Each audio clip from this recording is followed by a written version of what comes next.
Pues para concluir con esto les podríamos decir que la Virgen del Carmen de aquí del Cerrito ha tenido mucha veneración, aún desde tiempos antiguos. Venían romerías de El Salvador, de Honduras, y tiene cantos escritos por estas personas que venían, que se cantaban antiguamente, que lamentablemente conocemos la letra pero no la música. Y en fin, la historia es muy larga y a la fecha pues sigue atrayendo una gran cantidad de votos, especialmente el 16 de julio, que le cuento que la iglesita no se da, decimos iglesita porque realmente es pequeña, no se da abasto para tantos fieles que la vienen a visitar. Y sobre todo también los momentos críticos por los que ha pasado, los momentos en que pues ha sido sustraída del templo.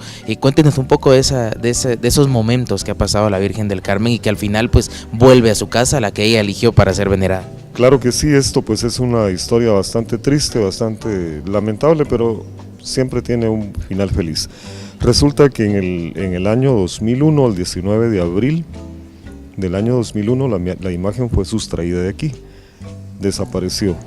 Inmediatamente pues se avisó a las autoridades eclesiásticas, medios de comunicación, y se hizo una especie de, ¿cómo le dijera? Un aviso a todas las aduanas, a todas las estaciones de policía, museos del mundo, casas de antigüedades, todo donde pudieran tener interés en una imagen. Y logramos con ayuda de Dios, como poner un cerco a todo esto para que la imagen no saliera de Guatemala. Entonces pasó el tiempo sin noticias de la imagen, falsos rumores, mucha gente aprovechada, extorsionistas y cuánta cosa. Y pasaron casi que los 2 años. A los 2 años viene aquí una noticia de que un doctor que había sido devoto de la Virgen había hecho una jornada médica allá en Tecpan, y que él había visto la imagen. Eso nos lo dijo un martes por la tarde, pero como era muy tarde y con tanto problema que habíamos tenido, por precaución decidimos mejor salir el miércoles siguiente, que por cierto era miércoles de ceniza, 5 de marzo del año 2003. Partimos hacia allá con Padre Bruno y otro miembro del comité, y nuestra sorpresa era la Virgen. Y resulta que la Virgen había sido encontrada en una hondonada, envuelta como esos bultos que llevan digamos así de carga, que les ponen una red, cartones, plástico y todo ello. Y la habían abandonado por alguna razón ahí, la habían encontrado unos campesinos, la llevaron a su casa y la tenían venerándola ahí sin saber nada de dónde era ni nada de eso. Ellos, es más, creían que era la advocación de la Virgen de la Merced, no la advocación de la nuestra. Entonces cuando llegamos nos contaron toda la historia. Entonces dijeron ellos, nosotros siempre dijimos, cuando aparezca el dueño la vamos a entregar. Entonces cuando el padre les habló de todo cómo había sucedido, entonces ya esperaron que llegaran, digamos, las autoridades eclesiásticas y todo lo demás para traer a la Virgen de regreso, que fue un día, le digo, de mucha fiesta, mucha alegría aquí en el Cerrito del Carmen. Y creo que no solo el Cerrito del Carmen, sino toda Guatemala. La iglesia estaba abarrotada, las calles por donde sabían que traíamos a la Virgen, que por cierto veníamos a toda velocidad y la Virgen guardada no se veía, hasta al llegar aquí se sacó. Con muchos daños también, por cierto, que sí le habían robado corona, mantilla, muchos ornamentos y daños que tenía la estructura de la imagen en sí. Bueno, pues interesante y sobre todo pues es bastante pues alegre el conocer esta historia, porque al final, como usted lo dice, tuvo un final feliz, y cómo el pueblo se desbordó por su Santísima Virgen, por esta advocación, y que al final de cuentas pues pues como decir, la moraleja final es que ella eligió para vivir acá en este lugar, para ser venerada acá, y a pesar de que se fue un tiempo, pues está de regreso con nosotros. Nosotros vamos a continuar conociendo un poco más del Cerrito del Carmen, de su templo, de su Santísima Virgen y de todo lo que envuelve este maravilloso lugar. Continuamos con más en Identifícate.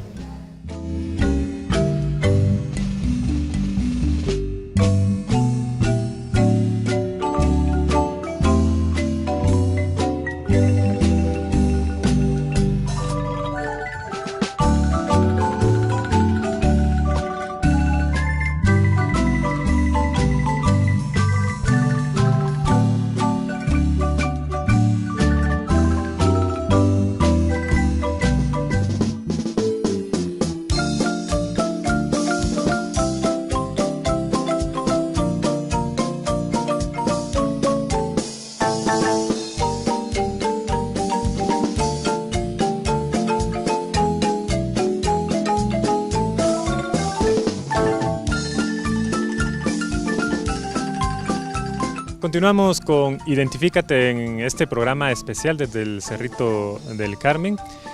Continuamos con don Rodolfo Mexicanos, quien es el encargado de este comité. Don Rodolfo, ahora nos hemos trasladado a esta plazoleta donde se encuentra esta bella escultura de Juan Cors, que pues rememora a ese gran personaje que ya hablaremos un poquito más adelante, que es un poco desconocido, y eso lo comentábamos fuera de cámaras, pero ahora que nos pudiera compartir un poco de la historia justamente de esta edificación, la hermosa ermita de la Virgen del Carmen, y que también seguramente Juan Cors tiene mucho que ver. Claro que sí, para no repetir mucho, habíamos hablado de que la primera ermita se construye de techo pajizo en 1613, luego una edificación un tanto más formal, que algunos suponen que sea la sacristía actual, en 1620, y luego esta en 1737 aproximadamente.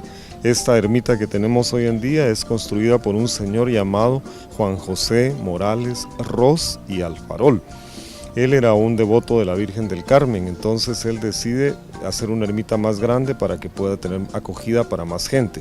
Estamos hablando que cuando él construye esta ermita, la que estamos viendo, donde estamos hoy, todavía no existía la ciudad de Guatemala en este lugar, sino que todavía se encontraba en el Valle de Panchoy, la antigua ciudad de Santiago. Entonces él, con ayuda de los vecinos y de todo, va consiguiendo el dinero para poder ir edificando el templo. Es más, algunos datos interesantes que hay en los archivos es que quienes donaron puertas, quienes donaron campanas para construir esta iglesia. Nos demuestra que desde entonces la Virgen del Cerrito del Carmen tenía ya mucha veneración para que la gente contribuyera a levantar esta hermosa ermita que tenemos, y tiene de singular belleza. La ermita en sí es una construcción de estilo barroco, pero con características propias. Por ejemplo, las torres almenadas como que fueran de una fortaleza. Hay algunos ahí que dicen que posiblemente se debe a que hay una leyenda, porque eso sí no lo hemos comprobado, que dice que la nave donde traían a la Virgen, el barco, se llamaba María la Fortaleza, y que por esta razón le colocaron almenas y torrecillas a la iglesia como que fuera una fortaleza en sí. Por otro lado está el torreón, está también una singular construcción que tenemos delante de la iglesia. Este torreón fue construido para habitación de Juan José Morales. Hay un santo que le entrega a la Virgen del Carmen los escapularios, que se llama San Simón Stock. Él dormía dentro de un tronco. Entonces, para recordar el tronco de San Simón Stock, Juan José Morales manda hacer este torreón, redondo por supuesto, y ahí pone su habitación. Entonces, la Virgen adentro y él su habitación, el torreón. Es sumamente interesante, y justamente de la historia del escapulario vamos a hablar más adelante, pero ahora platiquemos de ese personaje. Ustedes han dado a la tarea de investigar hasta el cansancio cuál fue el paradero de Juan Cors, pero que nos comparta esa historia fascinante. Claro que sí, Juan Cors, como dijimos, llega a Guatemala con la Virgen y se dedica a vivir en este cerro, siempre él en soledad, ¿verdad? Porque él era un ermitaño, es la palabra. Era ermitaño y a la vez era un terciario franciscano. Terciario franciscano sabemos que es la tercera orden de San Francisco. La primera son los frailes, la segunda son las hermanas monjas, y la tercera, todos los laicos que querramos llevar la vida de San Francisco, pues las enseñanzas de él y portar alguna de sus insignias. Entonces él era un terciario franciscano, laico, no era sacerdote, se dedica a cuidar la ermita por muchos años. Cuando se quema la primera en 1613, él con los vecinos, y aquí en la ermita del cerro hay un testimonio escrito en una puerta de quienes lo ayudaron, de los vecinos que habían ganaderos a los alrededores, a levantar la ermita. Entonces cuenta la historia que él salía, les regalaron un caballo para carga y él mismo salía a recoger madera de pino, madera de cedro, cosas que iban a servir para la construcción del templo, y se levanta esta ermita en 1620, la que él deja ya lista formalmente, ya con permiso de hacer misas, con permiso de sufragar algunos gastos también que él tenía para su alimentación y todo, porque se daban cuenta que estaba solo. Lamentablemente siempre hay envidias y siempre hay cosas que no van bien, y nos parece más que todo al leer los documentos históricos que fue más lo económico, lo que motivó a un padre de aquí de Misco, que en paz descanse, por supuesto, cuántos años hace ya, ¿verdad?, a acusarlo ante la Inquisición. Una acusación que nunca tuvo ningún resultado, porque en la sede de la Inquisición en México no le dieron ninguna importancia y lo vieron como una cosa que no valía la pena. Pero Juan, con la forma de que nosotros lo conocemos por los datos biográficos pocos que hay de él, un hombre sencillo, un hombre recto, no le gustan ese tipo de situaciones, entonces sin decir nada desaparece de aquí y hasta la fecha el padre Bruno se ha dedicado a investigar mucho acerca del paradero de él, qué pasó, y no se ha logrado llegar a ningún punto real, digamos, de su paradero. Pero es un hombre realmente interesante porque viene ni siquiera español, sino que genovés, italiano, y es el que trae la Virgen y al que le debemos realmente que la Virgen esté en este cerrito.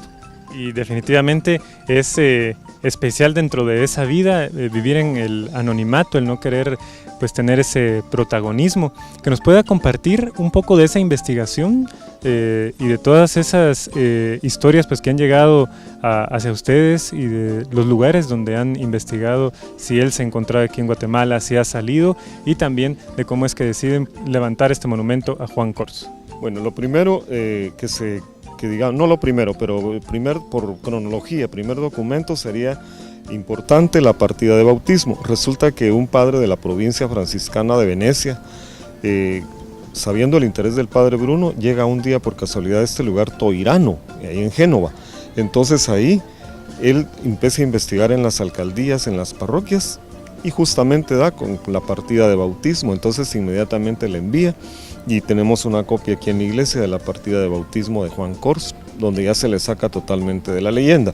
Luego en el Archivo General de México se encontraron todos los documentos de las cartas originales, donde el cura de Mixco lo acusa de varias cosas ahí, que bueno, es muy largo de enumerar, ¿verdad? Y sí es muy larga las acusaciones, pero cuando uno las lee dice, bueno, esto es más que todo por lo económico. Diría él, allá en la iglesia de la ermita están quitando todas las limosnas, como decían en aquel tiempo, que corresponderían a Mixco o algo similar, ¿verdad? Bueno, y todo esto hay que agregar algo más. Él era terciario franciscano y el padre, el encargado de los terciarios en San Francisco de Santiago, él lo describe como un hombre impecable, un hombre recto y un hombre lleno de virtudes. Entonces son los datos más importantes que tenemos de él.